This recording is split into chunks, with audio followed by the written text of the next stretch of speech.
At 09:58 hours, a Marine Corps AH-1Z Viper attack helicopter was screaming south over the Caribbean at 150 knots toward a cartel boat that had no idea it was about to become an artificial reef.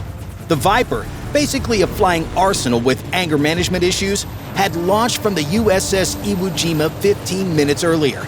In exactly 12 minutes, this go-fast boat would discover why challenging the U.S. military is like trying to outrun your problems when Usain Bolt is chasing you. The pilot's eyes were locked on the target data streaming across his TopOwl display. Range 18 nautical miles. Closure rate 195 knots. Time to weapons release 7 minutes. The boat below had no idea that democracy was approaching from the north at 150 knots, guided by satellites, tracked by aircraft, and about to be delivered by a Marine who hadn't missed a target since flight school. Through the FLIR display, he could already see the heat plume from the boat's engines, 2 white-hot dots against the cooler blue of the Caribbean, racing north like they actually had a chance. The target was being tracked by a P-8 Poseidon maritime patrol aircraft cruising at 20,000 feet.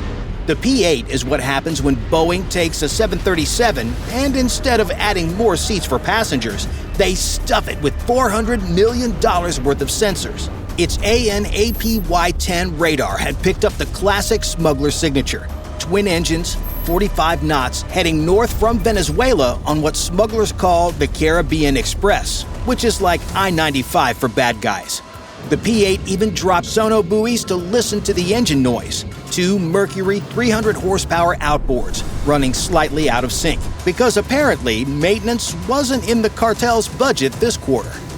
Inside the Viper's cockpit, the pilot was programming target coordinates into the TSS mounted on his TopOwl helmet display. The TSS, Target Sight System, is basically Iron Man's helmet, but for helicopters.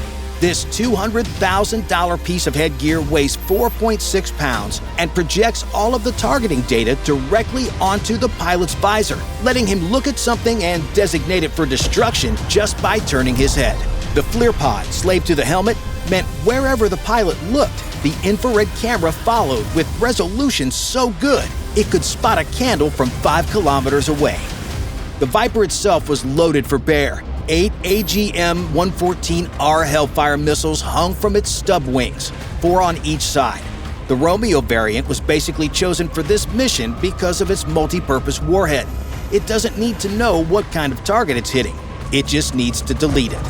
Each missile weighs 108 pounds, measures 64 inches long, and costs $150,000. That's a Harvard education being delivered at Mach 1.3 to someone who definitely didn't apply.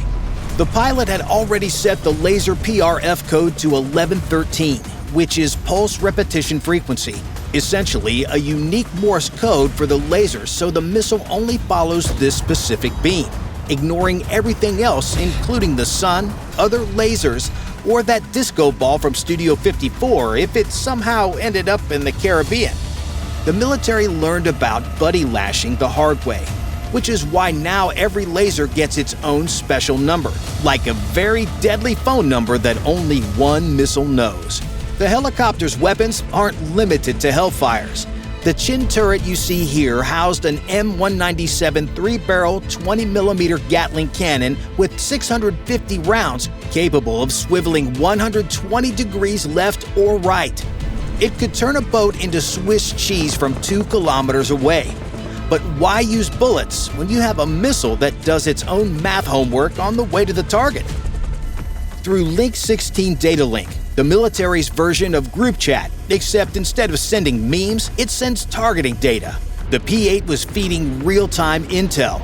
Boat speed, 45 knots. Heading, 350 degrees. Distance to Venezuelan waters, 15 minutes. Distance to Hellfire impact, 12 minutes. The math was working out about as well for the smugglers as a screen door on a submarine. At 10:06 hours, the Viper had closed to firing range, and the pilot activated the laser designator built into the TSS. Suddenly, a boat that thought it was being sneaky was being painted by 20 milliwatts of light at 1.064 microns wavelength. To human eyes, this laser is invisible. But to the Hellfire seeker head, it's basically a giant Vegas billboard advertising free buffet. The boat had started evasive maneuvers, 45-degree turns every 30 seconds. The TSS auto track mode kept the laser centered on the target using predictive algorithms that could anticipate the boat's next move better than the boat knew its next move. The laser energy bouncing off of the fiberglass hull created a sparkle pattern about 2 meters wide. The boat was now essentially cosplaying as a disco ball for missiles, all while the TopOwl was making micro-adjustments through some ingenious tech. When the pilot moves his head even a fraction of a degree, electromagnetic coils register the change in field strength and orientation. This data feeds directly to the turret control computer at 60 updates per second. The system is so precise, it can detect movements as small as 0.1 degrees. When the pilot looks at something, the FLIR turret mounted under the nose slews to match his view in less than 200 milliseconds. It's basically using the same principle as those motion capture suits Hollywood uses, except instead of making CGI characters dance, it's aiming weapons. The pilot can literally look at a target, press a button to lock it, and look at the next target while the first stays designated. The computer compensates for aircraft movement, vibration, even the pilot's breathing patterns to keep the lock steady. Time for configuration. The pilot selected LOBL, lock on before launch. There's also an LOAL, lock on after launch, where the missile fires blind then finds the laser, but that's for when you're feeling adventurous. For a boat doing the cha-cha slide on open water, LOBL was the obvious choice. The missile would see exactly where to go before leaving the rail, like getting turn-by-turn navigation before starting your trip, instead of just hoping for the best. Attack profile selection was next. Top attack mode makes the missile climb, then dive straight down. Perfect for tanks with weak roof armor. Direct attack sends it straight at the target. For a fiberglass boat with the structural integrity of a pool float, direct attack was the winner. The pilot wanted a waterline impact, maximum flooding, minimum floating. The fuse setting was instantaneous contact. The Romeo has delay options for bunkers where you want penetration before detonation.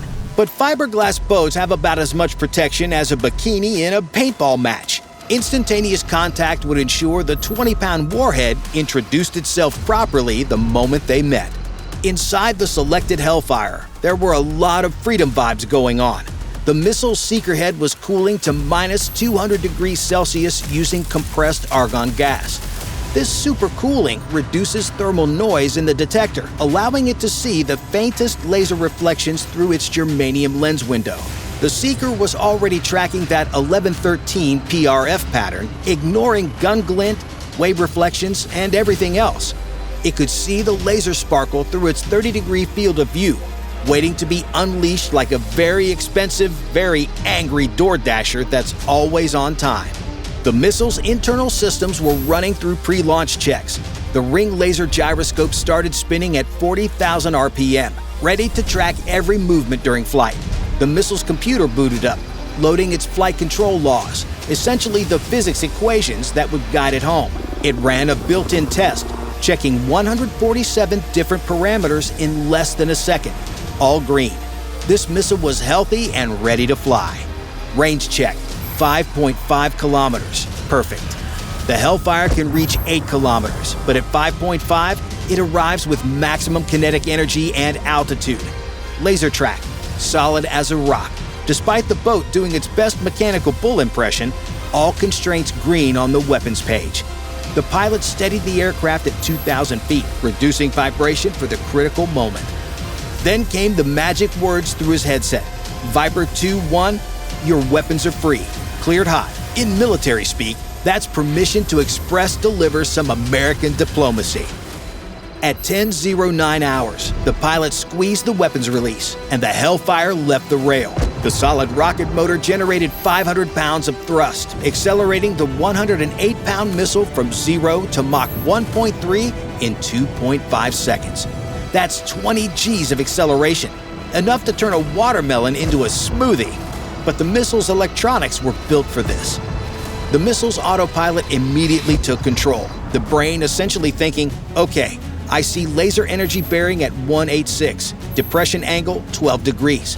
Currently at 2,000 feet, speed Mach 1.1. Distance to target 5,100 meters. Need to climb to build energy, then dive for optimal impact angle. Every 20 milliseconds, 50 times per second, it updated its solution using proportional navigation to calculate the perfect intercept point. It's the same math a quarterback uses to hit a receiver in stride, except the receiver is made of fiberglass and about to have the worst day ever. As the Hellfire accelerated, it experienced transonic buffeting, that insane shaking as it punched through the sound barrier. The autopilot compensated instantly, fin actuators working overtime to maintain stability. The rocket motor was burning through its composite propellant at 12 pounds per second, each pound generating temperatures of 5,000 degrees Fahrenheit inside the combustion chamber. The missile's skin temperature climbed to 900 degrees from air friction alone. The missile climbed in a graceful arc to 2,500 feet, trading speed for altitude like a roller coaster climbing before the big drop. The canard fins at the front made microscopic adjustments, a degree here, half a degree there, each movement calculated to maintain the perfect flight path. Then it nosed over into a 35-degree dive, gravity joining the party, accelerating it back through Mach 1. Inside the warhead, the FMU-139 intelligent fuse was armed and monitoring. This isn't some simple impact switch. It's a smart device that knows exactly when to detonate based on multiple sensors. Set for instantaneous contact, it would trigger the microsecond the crush switch detected impact. No delay, no penetration distance, just immediate conversion of explosives into chaos. The seeker head never lost sight of that laser sparkle. As the missile descended, the sparkle grew from a point of light to a distinct shape. The guidance system could now resolve the actual outline of the boat. 5 seconds to impact, the proportional navigation algorithm was solving its equations like a student who reminds the teacher you have homework due. 3 seconds. The control fins locked into final approach position. 1 second. The seeker capturing its last image, a white fiberglass hull growing very large, very fast. The missile was traveling at 995 miles per hour, carrying 108 pounds of kinetic energy and bad intentions. The crush switch detected impact and the FMU-139 fuse sent the detonation signal in exactly 1/1000th of a second. The 20-pound multi-purpose warhead detonated with the force of 28 pounds of TNT equivalent. The blast overpressure at point of impact exceeded 200 psi, enough to turn steel into confetti. The fiberglass hull offered about as much resistance as tissue paper in a hurricane. The TSS recorded everything in glorious thermal detail. The initial impact created a white-hot bloom that maxed out the infrared sensors for a full second. Then the debris pattern became visible, a perfect 100-meter circle of what used to be a boat, now identifying as artificial reef material. Larger pieces, an engine cowling here, half a seat there, splashed down first. The smaller pieces fell like very expensive rain for the next 30 seconds. Viper 2-1. Good effect on target. Vessel destroyed, the pilot reported in. The calm, professional tone of someone who just turned $1 million smuggling operation into a cautionary tale. The helicopter orbited once to confirm nothing bigger than a beach ball remained floating, then turned north toward Iwo Jima. The entire engagement from missile launch to complete vaporization, 8.3 seconds. Less time than it takes to order coffee at Starbucks. The Trump administration's message to smugglers had been delivered at the speed of sound. And unlike most government programs, it came in under budget and ahead of schedule. Bye for now.